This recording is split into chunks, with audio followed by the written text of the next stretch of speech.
real quick on the redistricting, just because maybe one bad thing, but also one good thing, hopeful thing. Bad thing, so Fayette County has 7 Senate districts.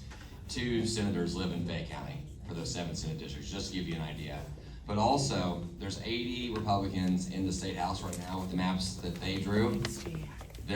Were 75 Republicans in the state house with the maps that Democrats drew. So don't be complacent and be like, well, it's an immovable force. They took it, and they took it hard with maps that were drawn by Democrats. So let's not sit on our hands and say we can't take it back with maps that they drew.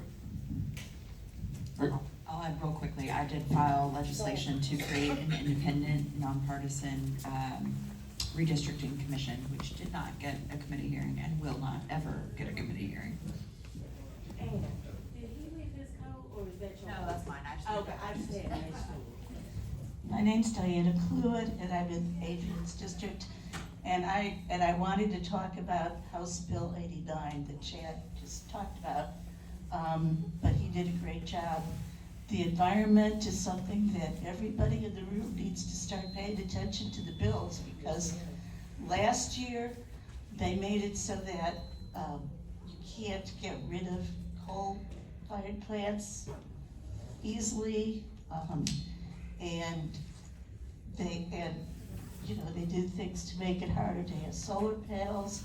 This year, HB 89 is gonna affect all of us. They're gonna be able to pollute water, groundwater, small streams, without any oversight. So these are really important things. So all the other things that we're talking about are important. But this, the rain is unusual that we're having. It's, probably caused by climate change. We need to really pay attention to that. And I thank you for doing that. Senate Bill 89 is one that's going to save coal companies a dime and cost Kentuckians $1, and the health outcomes and everything. And that just shows that the way the current parties are is that I think we tend to care about the people and they care about the corporations. I say like they care about the corporation and we care about the person, employees, and the family that it supports. And that Senate Bill 89 is just a perfect encapsulation of that. And thank you for that, Diana.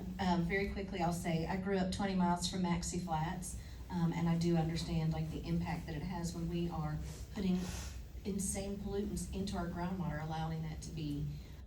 It always takes me back to Aaron Brockovich. So any environmentalists out there, like we need some folks who will be monitoring with us, for us to see the impact of this legislation.